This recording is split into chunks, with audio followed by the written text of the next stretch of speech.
Capixabanos.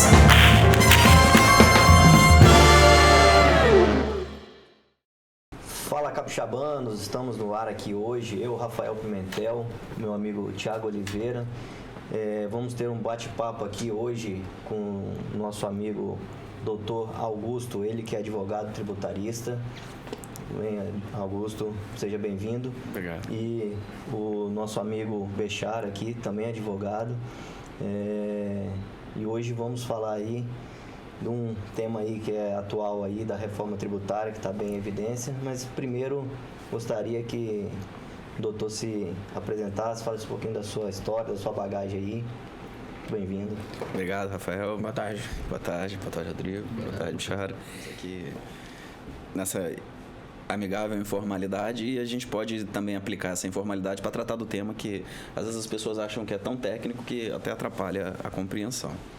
Bom, eu sou advogado, sou especialista na área tributária, sou mestre, professor, enfim, e estou presidente da Comissão de Direito Tributário da OAB de Vila Velha na atual gestão. Então, assim, direito tributário é alguma coisa que está muito perto da nossa realidade. Desde a época de estágio eu atuo na área e é algo que, mais do que falar com propriedade, eu posso falar com a lida diária aí, né? A gente lida com tanta gente diferente, de todos os ramos e atividades econômicas aí. Eu prefiro que as pessoas me entendam assim, porque às vezes o sujeito olha para o advogado e já cria uma barreira, né? Sim. Às vezes a gente fala como advogado, a gente fala como empresário, a gente fala como contador, porque no final das contas todos nós somos contribuintes, e aí eu acho que essa abordagem, me entendam como mais um contribuinte que estudou um pouquinho de direito tributário. Essa nova reforma tributária foi aprovada agora há pouco tempo, né, pela Câmara dos Deputados. Isso. E o que você tem a dizer a respeito? Vou contextualizar, né, Thiago, Bichara, Rafael. Não é uma reforma tributária do jeito que as pessoas estão imaginando, né? Porque o sujeito pensa que é reforma tributária como se fosse mudar tudo. Primeira coisa, não vai mudar tudo, vai mudar um pedaço. Depois eu volto lá. Segundo, depois dessa aprovação na Câmara dos Deputados, tem que passar pela votação no Senado para que o presidente possa promulgar sem alterações. Se tiver qualquer alteração, volta. Então, assim, se fosse um jogo de futebol, nós estamos aí nos 15 minutos do primeiro tempo, vamos dizer assim, né? Então, tem muita coisa para acontecer ainda. 2, ou 1, a mudança que se tem aí é no que a gente chama de tributação sobre o consumo. E aí podemos explicar que a tributação no Brasil é assim: sobre o consumo, sobre o patrimônio, sobre a renda e aqueles encargos trabalhistas sobre a folha, nessas 4 divisões aí. Essa reforma tributária, essa pretensão de reforma tributária, ela vem para mexer em toda a tributação do consumo e um pedaço da tributação sobre o patrimônio, né? Porque muda lá o IPVA, o IPTU e o ITCMD. Então, assim, o primeiro ponto é isso. O que muda, né? Se a gente fosse focar, efetivamente na tributação sobre o consumo. E como ela muda essa tributação? Ela junta vários impostos, vários tributos, vamos chamar assim, né? Vários tributos que hoje nós temos 5 para um só. Na verdade, 2, mas tecnicamente vamos chamar de um só. Então ela pega o ICMS, o ISS, o PIS, a COFINS e o IPI e junta num tributo que eles chamam de IVA, né? Que é Imposto sobre Valor Agregado, que tem, na verdade, 2 tributos ali dentro. Uma contribuição sobre bens e serviços e o imposto sobre bens e serviços. Isso é importante entender porque desses 5 tributos aqui, nós temos 3 que são federais, né? PIS, COFINS e o ICMS. Um que é estadual, que é PIS, COFINS e o IPI. Um que é estadual, que é o ICMS. E um que é municipal, que é o ISS. A reforma pega esses 3 que são federais e transforma e funde em um, que é a CBS, que é a Contribuição sobre Bens e Serviços. E pega o ISS e o ICMS, que na verdade ou é estadual ou é municipal, e transforma em um, que é o IBS, né? Porque as hipóteses de incidência, vamos dizer assim, do ICMS e do ISS, elas são excludentes, né? Então, onde você deve para o Estado, você não deve para o município. Onde você deve para o município, você não deve para o Estado. Eles pegaram e colocaram tudo isso num tributo só para facilitar toda a compreensão. Então, assim, o ponto de partida é esse aí. Transformar 5 em 2. Mas esses 2, diferente desses 5, que tem regimes próprios, cada um, né? Cada um tem um fato gerador, cada um tem sua alíquota, cada um tem seu regime. Eles transformam esses 5 em 2 que tem o mesmo fato gerador, o mesmo regime jurídico, a mesma alíquota. Só o dinheiro que vai ser recolhido lá que vai ser diferente, a grosso modo.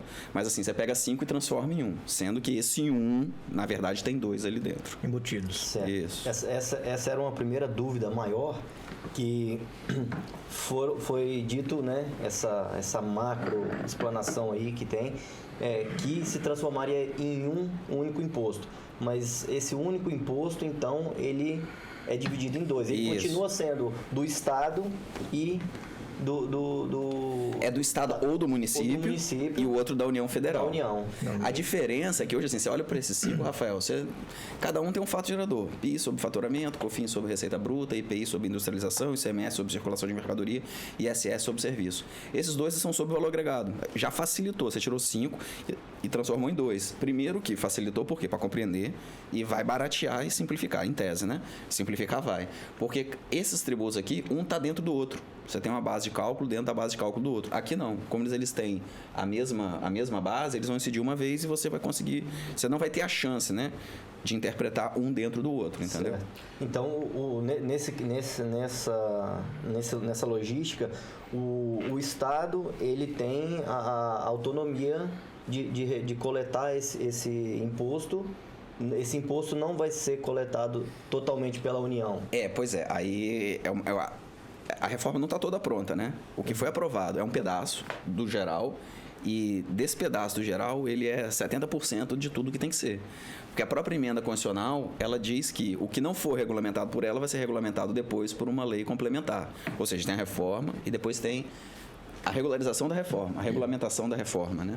E aí, como vai ser feito isso, não está escrito. Vai ter que ser regulado depois. Aí essa é uma discussão, né?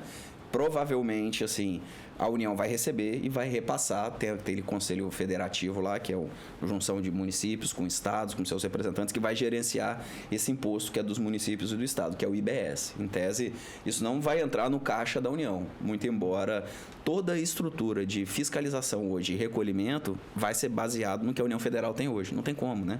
Porque, assim, eles que têm toda essa condição de fiscalizar e gerenciar isso tudo. Tô chutando de uma forma prática, mas o que vai vir, como vai vir, a gente também não sabe. Doutor, com relação à alíquota, você disse que eram 5, cada um tinha sua alíquota. Cada um tinha suas várias alíquotas. Suas várias alíquotas, isso. Com essa mudança, passando a ser só 2 tributos, em tese, como é que vai ser? Eu sei que não tem nada concreto ainda, é tudo muito especulativo, mas já existe alguma conversa de como seria feito essa alíquota para esses 2 impostos? Porque, assim, existe uma diferenciação de consumo, né? Nós temos aqui o cidadão comum, que recebe entre 1 e 2 salários mínimos, e os que consomem bem de luxo, né? Vamos assim dizer. Vai existir alguma diferenciação, ou existe alguma conversa para existir uma diferenciação entre esses 2 tipos de consumidores? Para responder a sua pergunta, Bichara, não. Se for sim ou não. Aí, não, por quê? Porque essa tributação, ou a nova tributação, ela não é focada a partir do sujeito que consome. Muito embora seja do consumo. Né? Ela é focada a partir do sujeito que fornece o bem ou o serviço a ser consumido. Então, é esse cara que vai pagar o tributo, a incidência dele, independente de quem consome. O que acontece? Se você for pegar hoje, você tem PIS e COFINS, você tem 2 alíquotas, né? Lucro real, lucro presumido lá, né? Cumulativo e não cumulativo, melhor. O IPI você tem várias alíquotas de acordo com o produto lá.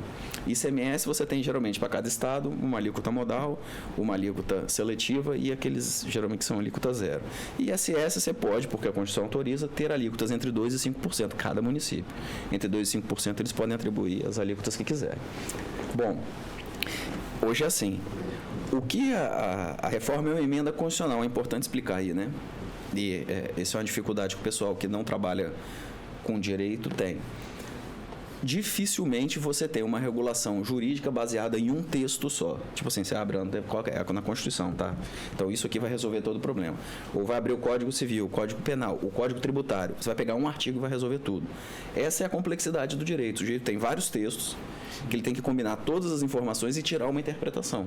E direito tributário, eu acho que essa é a dificuldade das pessoas com direito tributário. É o ramo do direito que mais acontece isso. Você começa na Constituição, você desce numa lei complementar, depois você desce numa lei ordinária, depois você volta no CTN, aí você vai no regulamento, aí depois você volta no decreto, aí volta na Constituição. Você nunca consegue ter pelo menos que 4 textos para regular um problema.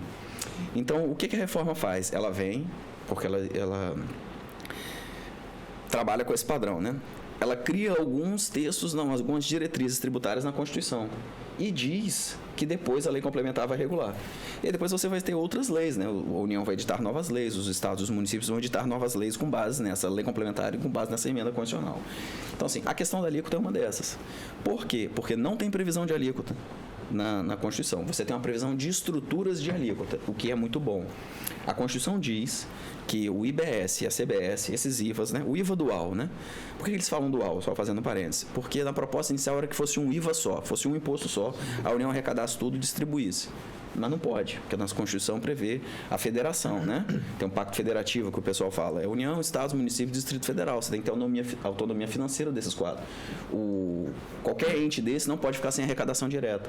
Nosso sistema exige isso. Bom, feito isso, a emenda constitucional vem e fala, olha, eu não vou fixar alíquota, porém eu vou dizer o seguinte, vai existir uma alíquota modal, média, assim, geral, vamos chamar assim. Essa é a alíquota que vai valer para todos os produtos. A regra das alíquotas vai ser essa, uma alíquota geral. Depois eu vou ter outros produtos que vão ter uma alíquota que vai ter um desconto, vamos dizer assim, que ela vai ser 60% menor do que a alíquota modal. Ou seja, ela vai valer 40% da alíquota base. E depois nós vamos ter outros produtos com alíquota zero. E isso muda. Ou seja, todos esse tributo novo que vai substituir esses dois, eles só vão poder ter 3 alíquotas, que a própria Constituição já disse. A maior, uma segunda, que é 40% da maior, e uma alíquota zero. Mas qual é a alíquota maior?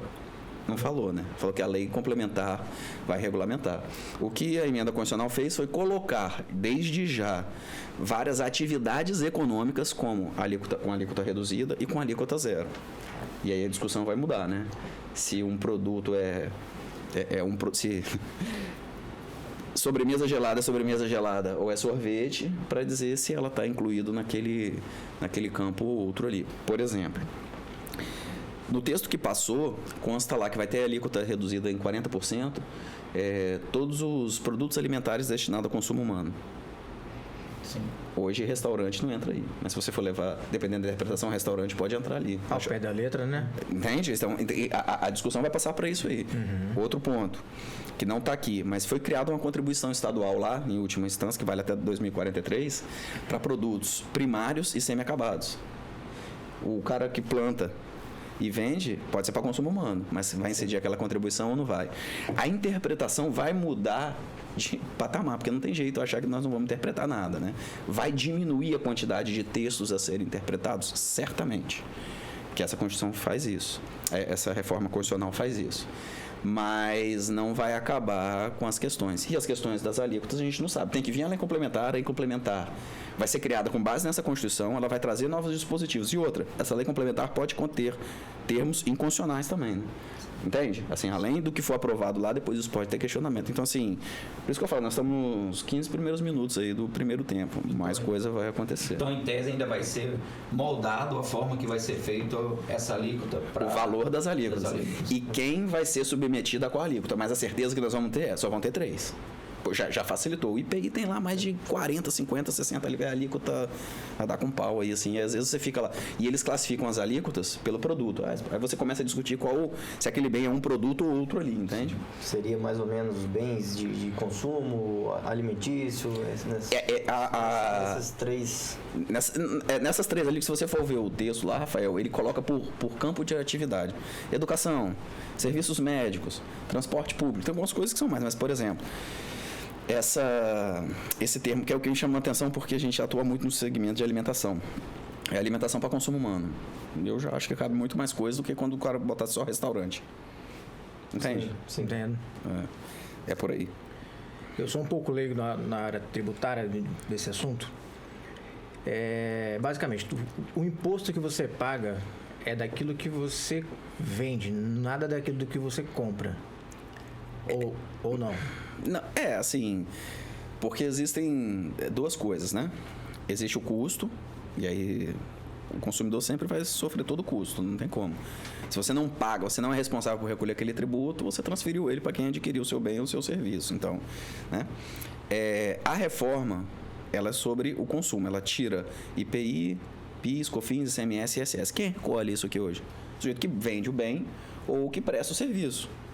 tá dentro do preço, assim, o consumidor não é ele que tem que recolher, mas o dinheiro é dele que usa para pagar, vamos dizer assim, né? Entendo. Mas, assim, isso aí não muda. Continua sendo o sujeito que fornece a mercadoria ou que fornece o serviço, o pagador do tributo. Isso não muda. O que vai mudar é com relação ao ICMS, que é os impostos de ICMS e ISS hoje, né? Eles são recolhidos no local do sujeito que fornece o bem ou o serviço. A regra é essa, na origem, isso que eles querem dizer, né? Se eu mando a mercadoria daqui para São Paulo, eu recolho aqui. Tem um diferencial de alíquota que recolhe? Lá tem. Mas o grosso é aqui. Se eu presto serviço, se a empresa está lá no São Paulo, eu tenho uns clientes lá. Aí todo mês eu emito uma nota dizendo que o serviço foi prestado aqui, porque eu estou aqui. Muito embora meu cliente esteja lá. Isso muda. Se o cliente está lá, o imposto é devido lá. É isso que eles... Não sei se era isso que você queria perguntar, mas é isso que muda nessa questão de quem vai pagar, né? Quem vai pagar sou eu. Sim. Só que eu não vou recolher mais para Vila Velha. Eu vou recolher para São Paulo. Para São Paulo. Entende? Assim. Aonde seria o destino final do consumo. Exatamente. Quem paga, na verdade, é o consumidor final. Sempre. Porém, quem recolhe é quem está fazendo o fornecimento, né? E aí isso aí muda, né? O sujeito que fornece hoje, ele recolhe no local onde ele está e ele vai recolher no local onde o cliente dele está, né? Uma dúvida que me surgiu aqui, que você falou da arrecadação direta dos estados e municípios. Me corrija se eu estiver errado, mas o único ente que tem poder de criar impostos e tributos é o federal, né? O poder federal. Assim, criar, assim, no sentido de instituir, de começar, não é nem o federal, é o Congresso Nacional, que aí ele é a somatória de todos os entes da federação. Ele não é a União Federal, ele é a União, os estados, o município, tá lá. E só eles podem fazer isso, e aí, criar. Com essa unificação dos impostos, como é que ficaria a questão da arrecadação municipal e estadual? Porque a dúvida que eu tenho a respeito desse assunto é o seguinte: se vai retirar essa arrecadação direta dos estados e do município, não existiria um risco dos estados e municípios criarem um outro tributo, não em forma de imposto, mas, por exemplo, de taxas? Pode, porque até a Constituição não cria limite para taxa, né? Vincula a taxa à prestação de serviço público, né? O exercício efetivo potencial do poder de polícia, né? Então, pode. Então, assim, em tese... Não, isso não está limitado, né? Então, assim, em tese, vai unificar, mas para os estados e os municípios continuarem atendo a sua arrecadação direta ou até mesmo o limite de arrecadação, né? O seu índice de arrecadação que normalmente eles têm, eles podem criar algum tipo de taxa para substituir ou para complementar o imposto que vai ser unificado. Pode. Inclusive, junto da reforma do consumo, vem a reforma do IPVA, do IPTU e do TCMD, né? Ele aumenta tudo, né? Sim. Então, para dar essa tentativa de justificativa, é uma crítica mesmo, assim. Reforma tributária não é para pagar menos imposto, assim. Não, ninguém espera isso, assim. E é por isso que há uma crítica muito grande dessa reforma, porque podia terem sido feitas outras coisas para simplificar, que não mexessem nisso aí, né? Então, que pode, assim, sim ou não? Sim, pode. Então, o medo da população é plausível. Não, nessa reforma aí, o município pode aumentar a base de cálculo do IPTU por decreto. O prefeito vai falar, olha, agora acabou, mudou tudo. E é isso aí. Aqui nesse bairro a base é tanto, na outra é tanto. E ele mesmo muda, independente de lei, né? Porque precisa, né? Então, vai facilitar arrecadar, vai. Certo. E o impacto disso nas esferas empresariais? Microempreendedor... Não mexe. O Simples, né? Fica, a Zona Franca de Manaus fica. Todos os regimes especiais de tributação ficam, não mexe em nada. Vai mexer hoje no sujeito que está fora do Simples, né? Vamos chamar o MEI, ele está numa sistemática que é dentro do Simples, né? Então vai mexer com quem está no lucro presumido e quem está no lucro real. Certo. Hoje. Deixa eu te fazer uma pergunta aqui. Claro. Porque eu atuo nesse ramo há algum tempo. E é difícil a gente encontrar alguém que tenha conhecimento nessa área. Não sei se você tem. Se eu puder ajudar. Criptoativos. Você saberia me dizer um pouco como que funciona a questão tributária, pagamento de imposto? Pela CVM, o criptoativo ele é um derivativo, né? Então, se é um derivativo, você já tem a regulamentação própria dos derivativos. E ali é imposto de renda, né? Não tem cobrança de IOF, até que veio o contrário, mas é imposto de renda. A reforma não mexe em nada com isso aí, assim, em nada. Ela vai mexer com PIS/COFINS, né? que seria sobre receita e sobre faturamento, mas ali você não incide isso. ICMS não é porque você não circula mercadoria, a não ser que você preste algum serviço relacionado a alguma consultoria financeira, vamos dizer assim, relacionada a isso, aí o ISS vai mudar. IPI não é porque não é produto industrializado. Essa reforma não mexe direto com isso aí, né? Assim, não no lucro ou na tributação do lucro ou prejuízo, vamos dizer assim, da operação em si. Mas a próxima reforma que vem, que é isso que esse texto prevê, né? Que em 180 dias, aprovada essa reforma, o Congresso vai ter que analisar ou vai ter que se movimentar por uma reforma sobre a renda, pode ser que sim. Aí, né, aquela questão de todas essas discussões sobre tributação de imposto de renda de operação financeira, se dividendo paga, imposto não paga, como é que é o ganho de capital, que essa operação é com isso, né? Então, até aí, nada a acrescentar, não mexe em nada. Porque até onde eu sei, sobre o que eu já li, na operação do criptoativo, até 35 mil reais, você... utilizando, né, vendendo seu criptoativo, você não paga tributo acima desse valor. Acima desse valor você pagaria 15%. É porque agora, assim, até onde eu estudei isso aí, os criptoativos são derivativos, os derivativos não têm esse benefício aí do ganho de capital sobre ações sobre operações em bolsa, né? Que acho que até 20, né? Eu não sei se é 35 mil ou 20. Eu 35 mil. 35. Então, até 35 mil você está isento ali, né? Contra os prejuízos e tal. Se ele for classificado como derivativo, não entra nisso aí, né? O derivativo não tem. E aí eu realmente não sei te dizer. Mas... agora, o que está nessa emenda constitucional 45 não mexe em nada disso. Não. Provavelmente na frente pode mexer, né? Que é a próxima reforma, que seria a reforma sobre a renda, né? Então, aí tem que aguardar, ninguém sabe o que vem, né? Porque é algo que vem aumentando muito, crescendo muito no mundo e assim, em vários lugares. Aí é a minha opinião, né? Assim, essa questão das criptomoedas e tal, então, todos esses... Porque a CVM vem e fala que tudo que não é valor mobiliário diretamente, assim, né, que ele não consegue enquadrar ali em ação, debênture, essas coisas, ele joga como derivativo. E é problema do Forex também, essas operações todas que são aí, vamos dizer assim, não regulamentadas ou regulamentadas de uma maneira residual. O problema é mais você monitorar a questão do lastro, né, de onde veio o dinheiro e para onde vai o dinheiro, não propriamente a questão do tributo, que aí é como um ganho de capital normal, acho que vai seguir tudo do mesmo jeito. A questão para mim é mais a lastreabilidade do que o tributo em si, né? Então, mas é só a minha opinião, né? Até porque o criptoativo ele foi criado, na verdade, para descentralizar, né? Sim. Hoje você não consegue botar umas, sei lá, $100 mil numa mala e trazer dos Estados Unidos para cá. Mas é porque essa ideia, ela é contrária à própria ideia do Estado, né? Sim. De controlar, né? Sim. Enfim, as pessoas têm... E essa reforma tributária é isso aí, né? Essa doença do controle, né? Mas, não obstante, toda concentração gera fragilidade aí. É uma luta constante, assim, eu acho que ela não vem do campo tributário em si. Você pode usar o campo tributário para fiscalizar e pretensamente forçar o cara a mostrar um lastro, mas isso aí é incontrolável, assim, que ele pode... O que é possível alcançar é a variação patrimonial, de onde vem, de onde vai, assim, depende sempre da declaração do sujeito que está ali, que é o titular do ativo aí, né? Eu acho muito complexo, porque você tem um ativo hoje, você tem 100 mil hoje no ativo. Depois esse negócio pode explodir se você bater lá 5 milhões. E o problema tributário é o ganho de capital, né? Como é que você vai mostrar isso? Ontem eu tinha 100, agora eu tenho 5 milhões. A Receita vai querer saber, e aí, mas como é que foi isso aí?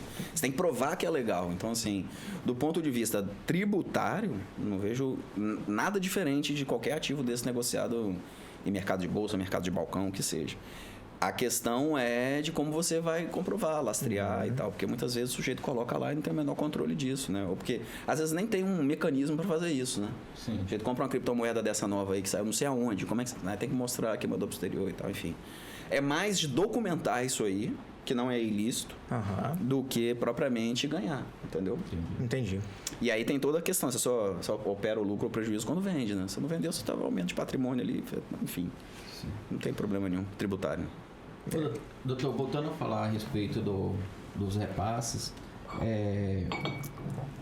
o doutor falou, mas assim, com relação à arrecadação desses novos, ou melhor, desse tributo que vai ser vinculado a apenas 2, para os estados e municípios. Já existe alguma coisa falando como seria feito esse... Não tem como vai ser feito. Ele tem o IVA, que é a CBS que é uma contribuição, bens e serviços, que é da União Federal. E o IBS, que é o Imposto de Bens e Serviços, que é do Estado e município. Esse imposto, ele vai para uma conta que vai ser gerenciada por um Conselho Federativo, que aí vai ter lá 53, 54 membros, um pedaço dos estados, um pedaço dos municípios. E eles vão dividir ali, eles vão determinar como é que vai ser a divisão entre os estados e esse monte de município que tem aí. Então, mas como é que vai funcionar, como é que vota, isso aí ninguém sabe ainda. Assim, isso acaba me gerando uma dúvida. Em tese, quem vai recolher é o governo federal. Assim, não propriamente, porque assim, você vai pagar os 2 tributos. Sim. Um vai para o governo federal e outro vai para uma conta que é administrada por esse Conselho Federativo, que é composto por estados e municípios. Eles vão gerenciar junto ali, em tese. Isso não pode gerar uma perda de receita para um estado e para um município? Em tese, por exemplo, um estado que é maior, ele gera uma maior renda, e um município que é maior, ele gera uma maior renda. Então, quando você coloca todos esses impostos, né, todo esse pagador em um só lugar, para um conselho dividir, esse estado e esse município que são maiores, têm uma arrecadação maior, eles podem perder uma parte da sua arrecadação para ser repassada para municípios e estados menores, por exemplo? Sim. Que aí deixaria de ser um ganho de renda, né? Uma possibilidade de a soma é zero, né? Se você não vai ter aumento de arrecadação, assim, no final das contas, soma zero, né? Vamos dizer assim. Sim. É o mesmo dinheiro. Se alguém está ganhando, alguém está perdendo. E assim, é isso. E há uma expectativa, uma especulação aí de que determinados estados estão apoiando por conta de entenderem que dentro desse Conselho Federativo eles vão conseguir uma fatia maior. O Espírito Santo vai perder, certamente. Eu acho que o governo e prefeituras vão querer botar umas taxas por fora. A dúvida é exatamente essa, porque assim, alguns estados, com certeza, por exemplo, São Paulo é um estado extremamente industrializado, de alta produção e uma arrecadação gigantesca. Então, em tese, sendo a mesma alíquota para todos, em tese, todo mundo vai ter a mesma fatia do bolo, vamos assim dizer. Se você arrecada 1 milhão dividido por 27. Vai ser pré-determinado, né? Nós vamos votar antes de saber aqui, vai ser... Tem uma regra antes de experimentar Sim. a primeira arrecadação, né? E essa é uma crítica, né? Ninguém fez conta ainda, ninguém testou modelo, ninguém sabe, assim... Do percentual zero vai começar de novo, isso aí. Em nível estadual e nível municipal, ninguém sabe. Quem tiver mais força política de articulação, vai. E por isso que muitos dos políticos do Nordeste apoiam isso aí, que eles são unidos, né? O Espírito Santo tá ferrado nesse meio tempo aí, desculpa a expressão, porque a gente não tá nem no Nordeste, não tá nem no Sudeste, assim... Por isso que nosso estado é contra isso aí, é ruim para nós. Porque, em tese, o que eu vislumbro, assim, por exemplo, um estado igual São Paulo, que demanda um determinado valor para a administração pública, né, de tudo, ele acaba perdendo, porque, em tese, que vai ser o repasse feito para outro estado. Ele não está nem definido como é que vai ser a composição desse Conselho Federativo. Tem gente que há uma ideia, né? Uma proposta para que ele seja composto com base no critério de população, e assim foi. Mas há uma proposta, ou uma ideia que vai ser discutida no Senado, ele ser tipo o Senado mesmo, né? Não como a Câmara dos Deputados. Você vai ter X representantes por estado, no caso são 3. Aí eles vão votar todo mundo em paridade aí. E aí vai ter que ter um acordo. Mas que assim, que um estado pode ter um acordo com o outro, isso aí pode, não tem problema nenhum. Ou seja, vai ser mais um jogo político entre os estados ali para ter um acordo. Eu vou precisar de mais, o outro precisa de menos. Sim, certamente, assim, vai ter, claro, né? Assim, só replica o modelo, assim, hoje assim funciona, assim, né? É desse jeito, assim, só vai ser um pouco mais concentrado, que é pior, né? Isso não geraria mais uma burocratização da distribuição? Eu não sei se é uma burocratização, mas você vai centralizar mais a capacidade de decisão, né? Você vai mudar, porque eles podem mudar de tempos em tempos a forma como esse conselho vai determinar a distribuição do dinheiro. Hoje não tem. Arrecadou, prestou o serviço aqui, tá ali. O município tem a gerência sobre a arrecadação dele. O estado tem a gerência. Não vai ter mais. Vai depender de uma regra. Tudo bem que hoje ainda tem, né? O Concefaz, enfim. Você tem os estados reunidos de quem vai dar benefício, quem não vai, mas assim, hoje você tem mais autonomia. Com essa reforma vai ter menos autonomia, certamente. Num conceito de decisão, tomada de decisão, o que o município, o estado vai fazer, ele vai demorar mais em tomar essa decisão, porque ele vai depender desse dinheiro chegando. Sim, certamente. Isso aí atrasaria também administração pública? Assim, a implementação das tomadas de decisão vai ser mais devagar, né? Porque ele precisa pretender alguma coisa, ir lá dividir, falar, olha, preciso aumentar aqui, né? Ou ele vai ter que fazer um caixa para depois gastar. A previsibilidade diminui, né? Sem dúvida, assim. Vai meio que engessar as possibilidades de qualquer coisa. Sim, vai tirar, vai ficar mais. Com relação a isso, existe um repasse obrigatório do governo federal, né, do ente federal aos estados e municípios. Me corrija se eu estiver errado. Tem. Determinadas rubricas tem. Saúde, educação, tem algumas coisas que é obrigatório. E o que acontece? Alguns estados, até mesmo pela própria arrecadação ser menor, acaba recebendo um repasse um pouco maior. Não sei se é exatamente assim que tem funciona. vários critérios, geralmente é populacional, só que, né? Sim. Aí o que acontece? Você vai diminuir a arrecadação dos estados e municípios em tese, porque não é nada muito concreto ainda. O que o governo obrigatoriamente teria que repassar para esses estados não corre o risco de ser maior? Por exemplo, ele vai reduzir o que ele iria repassar para esses fundos de repasse, eles não vão mudar. Não vão mudar, vai continuar a mesma coisa. Sim. Porque essas estruturas, esses repasses, eles são vinculados, são receitas constitucionalmente vinculadas. Então, assim, não vai mudar isso aí. Você vai mudar a forma de arrecadar. A distribuição disso, nesse caso aí, não é. Eu imaginei que pudesse ter uma diferença, porque... Para efeito da União Federal, o que vai mudar com os estados e municípios, que eles vão ter que se sentar lá e definir como é que eles vão distribuir aquilo, entendeu? Porque não tem uma regra determinada ainda. Então, essa verba também passada do governo federal para os estados e municípios também iria para esse conselho? Não, vai direto. Vai direto. Mas continuaria sendo o mesmo repasse? Sim. Não vai mudar, não vai atingir nada. Independente... Não pela reforma, né? Então, independente do Maranhão começar a arrecadar uma fatia maior dos impostos, não leva em conta São Paulo isso, menor, geralmente o repasse vai continuar sendo o mesmo. Que são critérios populacionais e de arrecadação também, né? Entendi. Então, assim, o repasse do IPVA. O IPVA é um imposto estadual, 50% fica para o estado e 50% vai para o município onde o carro está emplacado. Então tem isso aí, por exemplo, isso aí não muda, né? Porque o IPVA não mexe. Então, assim, os critérios geralmente eles são objetivos nesses repasses aí. Então, ou por população até, né, o Fundeb lá, Fundo de Educação, vai recebendo isso aí pela população do município. Então não muda, entendeu? Entendi. A venda do criptoativo é municipal que eu pago. Ela é municipal. Municipal. Aham. Mais uma pergunta aqui que eu tenho uma dúvida. A respeito da parte tributária, de pagamento de impostos, para você preservar, na verdade, o seu patrimônio, tem as holds hoje. O que você tem a falar sobre isso? Rapaz, a gente faz muito, né? Assim, mas já fiz assim, desde quando isso não era moda, eu já fazia isso aí, porque o primeiro motivo disso é tributário, foi, né? Você começou assim, né? Tinham vários imóveis, o nome dele, alugava, e aí o aluguel na pessoa física paga 27,5%, era melhor transformar uma empresa, que vem pelo presumido, cai lá para 11, 12, 13, 14. Começou assim, depois você tem uma questão que começou também a ganhar tônus aí, né? De planejamento sucessório, o sujeito queria botar uma empresa, botar os bens lá para evitar um inventário, porque é caro, parará, pororô, e uma questão de proteção patrimonial. Bom, na questão tributária, as holds, elas vão continuar fazendo sentido a depender da alíquota que vem, né? Porque essa reforma vai pegar locação, que antes não pagava ISS, agora vai pagar o IVA, né? Porque tem hold que loca só, né? Uhum. E não é só bem imóvel, não é só bem imóvel, desculpa, é bem imóvel também. Então, assim, a ideia da hold, ela fica mantida por uma questão de proteção patrimonial, precisa separar a operação do patrimônio, ela fica mantida por uma ideia de você evitar o inventário, ainda mais se esse TCMD subir, como a reforma quer, ser proporcional, né? Ele ser progressivo. Quanto maior o patrimônio, maior a alíquota, né? Vai de 4 a 8 aí.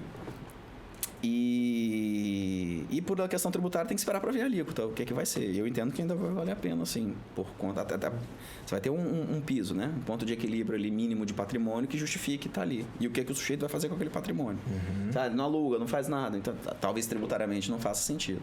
Mas a depender da destinação, vai dar sim. Eu acho que, na verdade, vai dar uma aquecida nisso aí. Entendi. O doutor falou, só que ele me fez pensar, não... O doutor falou que a questão de locação não pagava ISS.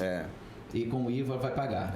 Isso qualquer modalidade de locação. Qualquer uma. Então, Aí essa normalmente é a minha dúvida, o que acontece? Aquela pessoa que recebe ali até um salário mínimo, 2 salários, que aluga ali um imóvel, sei lá, 3, 4 cômodos, paga ali R$500, ele vai passar a incidir sobre ele. Não, ele não, Ele né? não, mas quem tá alugando, sim. E aí pode subir o preço para ele por conta disso. Porque, na Exatamente. verdade, quem acaba pagando o imposto é o consumidor final. Sim, né? Então, mas como sim, o locatário vai ser o consumidor final do imóvel. Mas pegando nessa perspectiva, sem dúvida, que se essa reforma passar do jeito que eles estão presumindo uma alíquota média aí de 25%, vai subir o preço das coisas. Porque o serviço vai ser afetado, a indústria vai ser bom, o comércio pode ser bom também. O serviço vai ter aumento de carga e necessariamente vai ter aumento de preço. Como o serviço é mais ou menos 70% da economia do Brasil, vamos dizer assim, né? É lógico que vai subir tudo. Você vai ter um período de inflação. Por isso que eles falam que vai piorar antes de melhorar. Então, você vai ter uma elevação de preço, aí uma acomodação e depois, com o tempo, outras atividades tendo uma carga tributária melhor assim, no sentido de ser menos complexa, e aí você gasta menos dinheiro com o pagamento dos impostos e até efetivamente mais barato. Assim. Tem setores que vão se beneficiar, certamente. Então, nesse caso de locação, Vai afetar Vai, drasticamente a sim, questão sim, o mercado, né, como um todo. Vai. Hold não paga, né? Vai sim. pagar. Vai. E aí depende, né? Quanto é que é?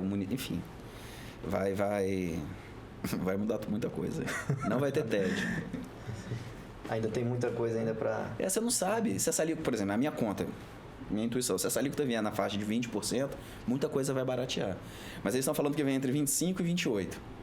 Se você pegar o PIS e COFINS lá no lucro real, no regime não cumulativo, que é 9,25%, e a média do ICMS do Brasil, que é 17, 18, vamos botar 10 e 17, somando os dois ali dá 27. Então, assim, não pode vir abaixo disso. Se vier abaixo disso aí, ou 25, eu acho que pode ser bom, entendeu? Mas, por exemplo, para atividades de serviço, assim, serviço de saúde vai encarecer certamente. Esses clientes nossos aí, a maior parte deles são lucro presumido, né? Mas vindo abaixo disso não seria interessante Pro governo, né? Para nós seria.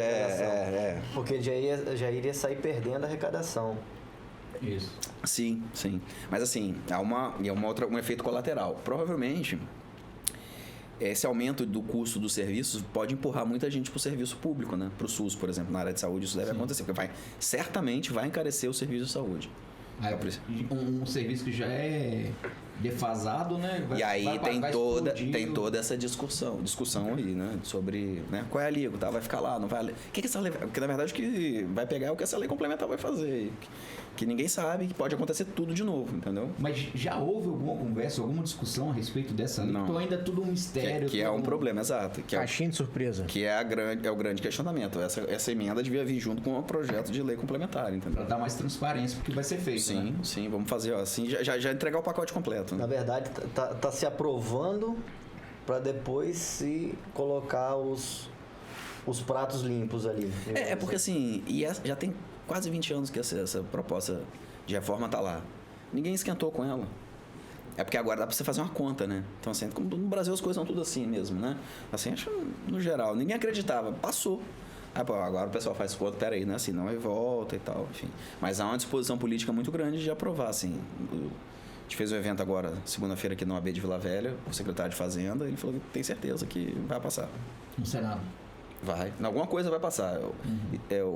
O IVA dual, arrecadação no destino, essas estruturas de 3 alíquotas e alguma coisa. Até isso aí, o básico vai passar, né? Então, eles vão enxugar para depois outras coisas voltarem discutindo e tal. Porque, né? Aprova um pedaço, aí o resto volta para a Câmara e começa a discutir lá de novo, entendeu? Então, vamos ter novidades aí. É a política que nunca traz o pacote completo, né? Sempre deixa o cidadão. Porque assim, se você traz o pacote completo também, é difícil você discutir tudo, aí não vai na prova, né? Mas eu digo assim, com a maior transparência. Não, sem dúvida, assim. Não tô defendendo, não, da bichada. Sim, é porque assim, o que eu consigo ver da política brasileira, em todos os aspectos, seja tributários ou não, é que nunca vem uma reforma ou uma mudança que ela seja completa, de forma transparente. Ainda que não se aprove tudo, mas que venha assim, o imposto vai ter uma alíquota supostamente de X a X, podendo ser definida entre esse mínimo e máximo, que talvez ocasionaria uma perda do Estado, mas uma capacidade de consumo maior para o cidadão. E aí seria revisto uma forma de compensar isso de outra coisa. Só que o que eu entendo, o que eu vejo do governo brasileiro, nunca acontece isso. É sempre tudo muito embaçado, muito opaco. Mas o jogo político, no geral, ele é jogado com demagogia e inocência alheia mesmo, né? Sim.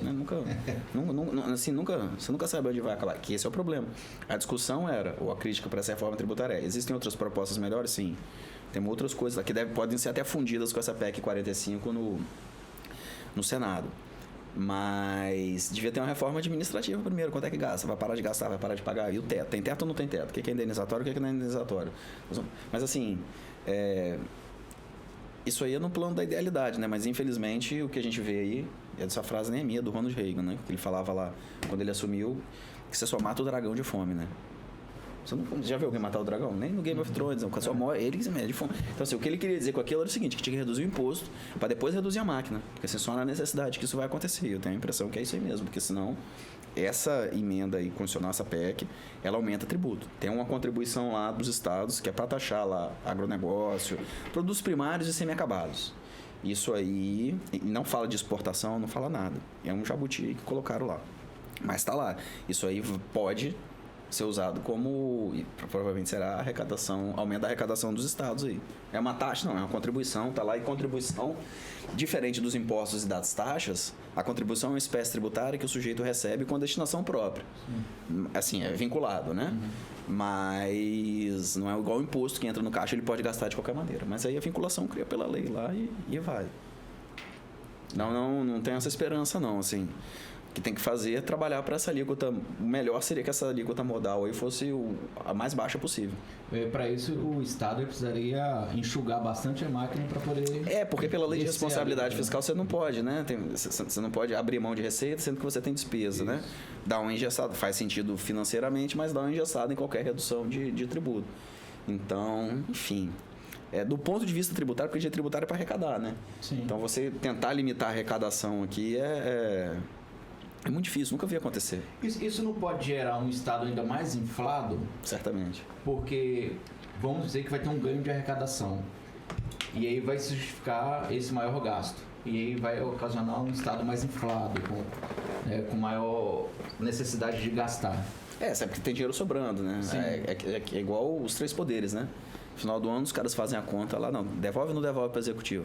Não devolve, né? Gasta, dá abono, enfim. Não tem, assim... É uma espiral negativa aí, assim, e é infinito. O dinheiro fica parado lá e tem que gastar. Se não gastar, vai fazer o quê? Né? Eu vou deixar pro outro gastar, vou devolver. Aí o cara faz a questão da política dele, assim. É muito mais uma questão da nossa visão, né? De finalidade, para que serve o Estado, para que ele vai ser usado, qual é o propósito dele, do que propriamente de você querer que o cara que está ali no meio desse furacão todo tome uma decisão pensando para frente. Eu não tenho essa inocência, assim, nem essa expectativa mesmo. O Estado vai receber alguns bilhões agora a questão ambiental de Mariana. Vai. O Estado do Espírito Santo é um Estado capitalizado, tem muito dinheiro, tem fundo soberano, vendeu. Tem dinheiro, o Estado do Espírito Santo tem dinheiro. Tem dinheiro. E aí, isso vai ser bom, porque vai ter uma mudança aí de arrecadação. Ele pode se preparar, né? Porque com essa mudança da tributação no destino e não na origem, não faz tanto sentido as empresas estarem aqui, né? A não ser que seja por um outro motivo que não seja o tributário, né? Porque hoje o cara vem para cá para pagar menos ICMS. Isso. Então, é necessário distribuir, não. Na verdade, é necessário você criar uma outra ambiência econômica. E esse Fundo Soberano foi criado pensando nisso, inclusive, inteligentemente, né? Para fomentar outros tipos de atividade. E como é que isso vai atingir a questão dessas áreas que a gente chama isenta ou de... A área da Sudene, por exemplo. Não mexe nada. Vai continuar a mesma coisa. Porque a gente tem, por exemplo, no norte do estado aqui, Linhares, São Mateus... Nada. Nenhum desses regimes especiais, nenhum. Nada. Zona Franca, Simples, nada. Eles vão continuar tendo essa isenção tributária? Tudo. Continua igual. Maravilha, então a gente vê que não vai... Não mexe nisso, né? Porque tinha discussão também. Os estados queriam pular para dentro do Simples, que hoje é a União Federal, que administra. Uma parte das empresas está no Simples, da arrecadação também, né? Isso aí não pode ser uma segunda etapa depois de aprovar? Sempre pode, né? Mas assim, é muito dinheiro ali para a União abrir mão, entendeu? Então, e você tem um regime de tributação que tem uma lei complementar que uniformizou tudo, gerenciado pelos estados. O que eles queriam era que você tivesse mais ou menos regras próprias para o Simples de cada estado, entendeu? Como é o ICMS. Eu acho isso impraticável politicamente, entendeu? Porque você tem o Sebrae, você tem essas entidades todas que representam as microempresas, que eles têm uma força política muito grande. Então, politicamente falando, eu acho que não vira. Para o contribuinte ia ser péssimo.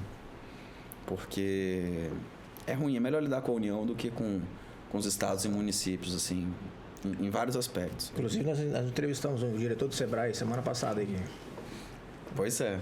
Eles vão ter trabalho aí, porque o governo federal parece que não vai mexer no Simples. A inflação veio aí, levantou os custos, levantou os faturamentos de todo mundo. Muita gente saindo do Simples. Esse é um trabalho que a gente faz muito, né? Adaptar o sujeito para sair do Simples, né? E o governo não vai mexer e ele vai deixar o Simples para as pequenas empresas mesmo. Assim, você vai ver daqui 2, 3 anos se isso não acontecer. O sujeito faturando 400 mil aí é tranquilo. Porque nem a inflação vem, aumenta o custo e tal.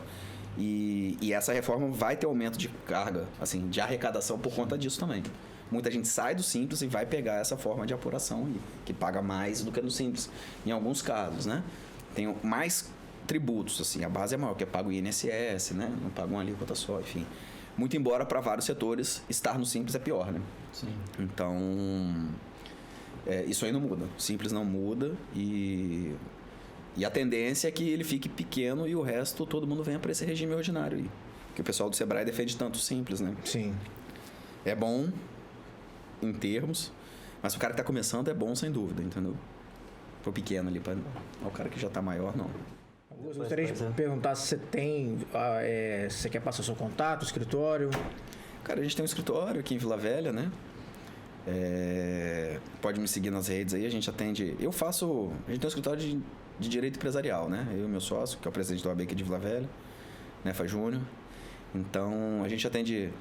Eu falo que a gente gosta de atender todo mundo, né? Não vamos deixar de atender ninguém. O sujeito vai lá, se eu não puder resolver, tem alguém que pode resolver. A gente indica, coloca, encaminha. A gente é professor há muito tempo, então conhece muita gente. Então, até por isso eu tô aqui, né? Sim. Por conta desse canal aí. Então, pode me seguir nas redes, a gente produz conteúdo, sou professor também há muitos anos aí.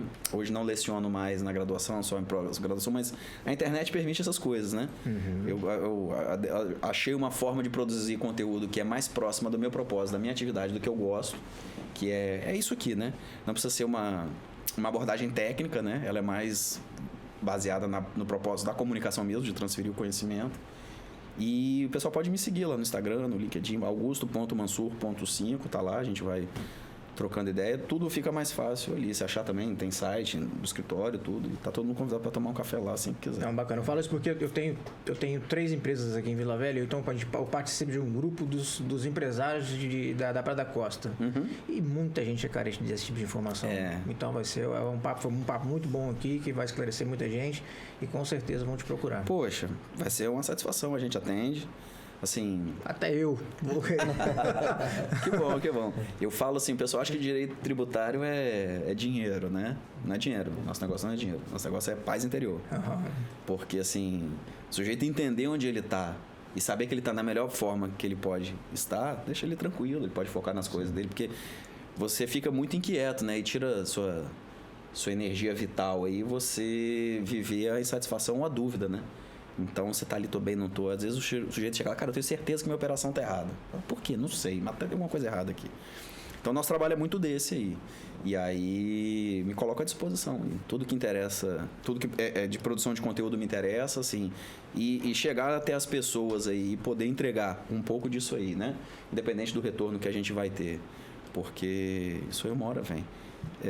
É algo que eu faço de bom grado, assim, entendeu? Pode ficar à vontade. Se quiser fazer mais vezes, a gente pode conversar também. Se temas surgirem também. Sim. Assim, essa reforma tributária, e aí vou falar um pouco do que eu faço, assim. Ela movimentou o interesse de todo mundo para isso. E existem coisas que vão ser alteradas, que é o que a gente está fazendo aqui, dizendo, né? Como era e como vai ser. E existem coisas que não vão ser alteradas. Mas o pessoal ficou interessado por isso também. Que é como Simples, Sudenes, Zona Franca, essas coisas. Então, tudo que for relacionado a isso, vocês podem contar comigo aí. Estamos à disposição. Muito bacana. A gente já faz o convite em breve aí, os próximos capítulos da reforma aí aprovando, a gente discutir novamente aí. Fechado. Com certeza vai ter mais dúvidas para isso aí. Bom demais. Muito bom. Agradecer também ao Bechara. Isso aí. Então, Muito obrigado. Advogado criminalista. Tá aí Advogado. também. Que essa é uma outra tendência, né? Não é nessa reforma, mas existem alguns projetos de lei, sobretudo o chamado Código de Defesa do Contribuinte, que trazem o direito tributário, o não pagamento dos tributos mais próximos do direito penal. Tem isso também. A tendência, assim, enfim, mas é muito parecido com os Estados Unidos isso aí, né? Mas acho difícil, nossa cultura não permite isso. Se pesar igual pesou lá, vai ficar complicado, né? É porque lá também não tem, mas lá também não tem a quantidade de imposto que tem aqui, Sim, né? É imposto de renda, o imposto sobre consumo, os estados têm, mas tudo mais fácil. O que eu digo assim, ao sonegador de imposto nos Estados Unidos, a mão é bem pesada, né? Sim. Tanto é que se a pessoa tiver que morar na rua, ele vai morar na rua e o Estado não tá nem aí. A obrigação primeiro é com o Estado e depois consigo. É isso. Vou deixar seu contato aí também, Bechara. Então, tem o Instagram, que é Alarcon Bechara. E lá a gente, assim... Na verdade, eu não faço muito conteúdo ainda, né? Voltado para a área profissional. Aí a gente faz mais um episódio aqui para discutir mais esse Fechado. Bacana. direito aí. Augusto, obrigado. Obrigado, gente. Boa tarde. Boa tarde para todos aí. Muito bom Muito aí obrigado, o Augusto. bate-papo. Zé. Conte conosco.